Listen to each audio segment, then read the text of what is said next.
Gabe DeArmond, powermizzou.com, powermizzou.com. And all right, he's got his title in there. Perfect. Gabe, what's up, man? Thanks for jumping in. Appreciate it. Yeah, no problem, Guy. Yeah, I mean, hey, if you want to do something at 11:50, we got 40 more minutes. I can jump back in. All right, we can go 40. No, I won't take that much of your time, but it's good to have you, man. Thank you. I've heard great things about you, so it's awesome to talk to you for the first time. What did you think of Cody Schrader? I guess maybe the first question is, what did you think of him going undrafted? And then what do you think of him going to the Niners as an undrafted free agent? Well, it's been such an interesting probably year and a half for Cody. You started to hear things a couple summers ago about this walk-on that looked good. He had a good spring game, and I've seen a lot of dudes have good spring games, right? Yeah. The starters don't play a lot, and I'm like, yeah, he's a walk-on, guys. It's a cool story, but I know you get all excited about the walk-ons, but let's not go overboard. Then he has a really good 20. Oh, Gabe muted himself. Yeah, right. had a microphone problem. I think we're back now. Okay. But had a really good 2022 season, and people started saying, hey, I think he's the guy. And I said all last offseason, if he's your number one back, I don't think you can win big in the SEC. I said, I don't see it. And then he goes out and does things no player in the history of the best conference in college football has ever done. And it got to a point where I thought he would be drafted. Like, I thought it was kind of a foregone conclusion. Hey, he's not an early round guy, but I thought 5th, 6th, 7th round, because of his story, because he became kind of the face of this team who made this big surge in college football this year, I thought somebody would take him. And a little bit surprising to me that they didn't. Now, obviously, the deal with the Niners was announced 5 minutes after the draft ended. So I think that was pretty clear. San Francisco had told him, hey, if nobody takes you, we're signing you. And I know in some cases, guys like that tell teams, don't pick me. Like, I want to go to this place. I've already got a deal worked out. I don't know if that happened with Cody or not, but tough to argue against that being a good place for a running back to go, right? I mean, not like he's going to come in and challenge Christian McCaffrey for a starting position or anything, but it's a system that I think you can plug a lot of guys in and do pretty well. 5'8", 202.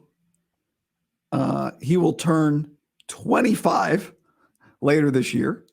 He's a 6-year college football player. Athletically, before we get to maybe some of that, athletically, what type of player is he? Not big enough and not fast enough. Like, I will just say that right up front. This kid has been written off at every stage of his career as he can't make it. And all he does is keep making it.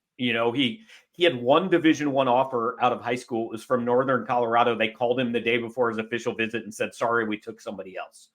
So he walked on to Truman State in Kirksville, Missouri, put up great numbers, ran for 2,000 yards one year, said, I want to take my shot, walked on at Missouri, came as the 8th string running back.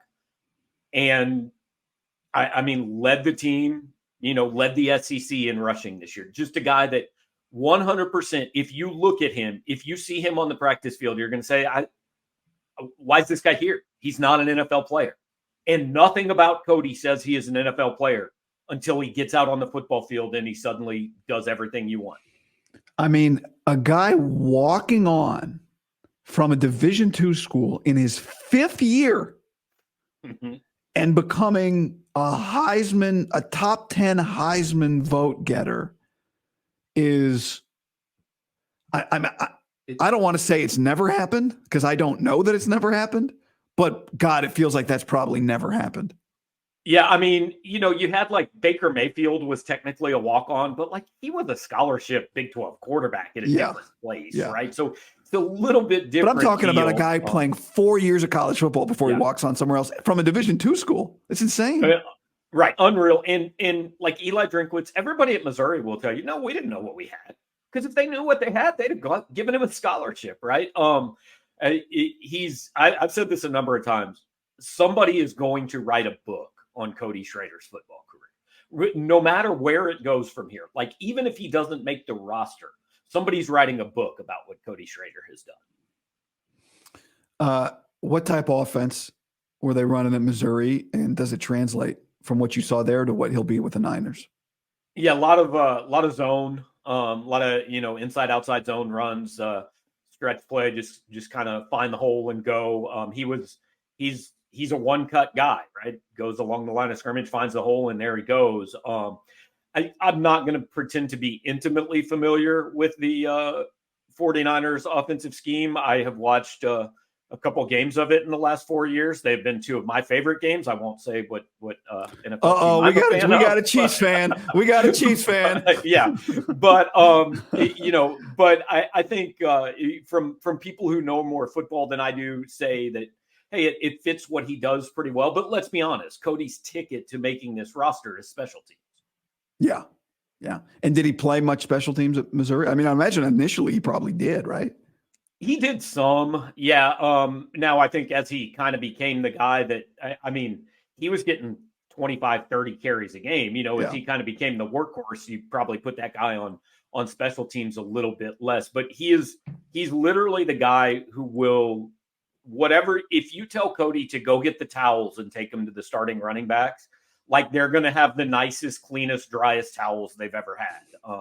The running backs coach here, Curtis Looper, told a story that Cody's graduation ceremony from Mizzou coincided with the practice, and he wanted to skip graduation. And they said, no, you're going to your graduation ceremony. So Looper said he was over at the stadium that night, and he looks out, and there's this guy out there just by himself going through plays. And he's like, what is this? It was Cody Schrader doing that day's practice script by himself because he had missed practice for graduation. And Looper said he sent a video of it to the rest of the running backs and said, this is why he's who he is and you're not. That's pretty awesome. Yeah. It's an incredible story. Now, it hit a point here where it's like, hey, let's quit talking about the kid's story and let's start talking about how good a football player he is. But this is a new level, and people out there will find out his story, and it will be we got to write about this as if it's never been told, because that's what we do in the media, right? Hadn't been told in our market, so we're going to tell. That's right. That's right. Yeah, no, it's, so let's talk about the football player. Cause to your point, I think people don't quite realize, that it was sneakily, I don't want to say the year of the running back in college football, because it wasn't, because we saw the quarterbacks. But sneakily, there were some incredible running back seasons. Maybe not so sneakily, but there were some incredible running back seasons in college football this year. And one of them was this guy. I mean, to be a first-team all-SEC runner, what were the running backs like in the SEC? And how was he the first-team all-league running back? Yeah, I don't know if this was a year with like, a Derrick Henry, a Todd Gurley, some of the guys that the Big 12 had some great running backs this year, but maybe the SEC did not. I mean, the SEC had good ones. Maybe not typically what we've gotten used to, but I mean, Cody led the league in rushing. He had a game against Tennessee. He had 200 rushing and 100 receiving. Nobody has ever done that in the history of SEC football. And he had it, I think, by the end of the third quarter. Wow. Was the day he had that day. So he just kept every single week, just kept putting up numbers. I mean, Missouri started out, he didn't start out super fast out of the gates. They started out with Luther Burden, whose name a lot of NFL fans are going to know next year, going great guns in the passing game in the first 2 or 3 weeks. And then as teams started to say, oh, hang on, Missouri can beat us throwing the ball, then they started handing it to Schrader more and more, and they started beating teams running the ball. I'm looking at the SEC rushing stats. Probably year of the running back probably didn't apply to the SEC. Jane Daniels was third in the league in rushing. Right. Yeah, I mean, Ray Davis from Kentucky was a good back. Okay. Alabama and Georgia had good guys, but like not the one. Nick Chubb. Yeah. How did he have? So you mentioned it. It sounds like if you're going to watch one game of Cody Schrader, Tennessee would be the game to watch. How many catches did he have that day? Gosh, I'd have to go back and look at the numbers. 7 to 10. Yeah. He had like a 50-yard.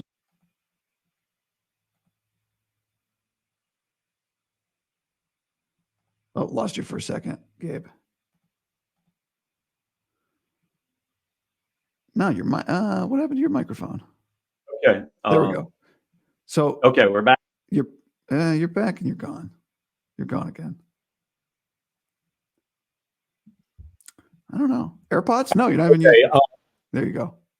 Yeah, I've got AirPods here. Maybe my microphone cable is okay. messed up. Are we that back now? Sense. Yep, you're back. So five for 116 against Tennessee receiving. Okay, yeah. I mean, he had a 50-yard catch in the first quarter. I think he had the 100. I'm pretty sure by halftime. It was just like whatever Missouri did on that day worked. Like they could have run quarterback counter 27 times and gotten 400 yards. Every single thing they did that day worked. I mean, he had 29 carries, 128 against Ohio State. Yeah. I mean, did it against Missouri didn't play a patsy schedule. They played good teams, and he put up those numbers, no doubt. I mentioned earlier, so let's go back to it. Almost 25, 6 years in the league, like 6 years in college football, not in the league. 6 years is an NFL career. Terrell Davis had a 6-year career. So how much tread, were there injuries in his history? How much tread left on the tires? No injuries here, no injuries that I know of. I think one fumble in 2 years at Missouri, maybe two. Never had one at Truman State. I asked him after one game this year, he had, 32 carries or something. I said, what's the most you've had? He said, well, I think I had 50 one game in high school. So if he's one of these guys, it truly is. It's like real life Rudy. If Rudy had been actually a really good football player, in college, and if you ask Cody to do something, he's going to go out and do it. And if you give him the ball every snap, he is perfectly happy with it. Now, how many carries does he have left in him? I don't know. That's a big thing with running backs, right?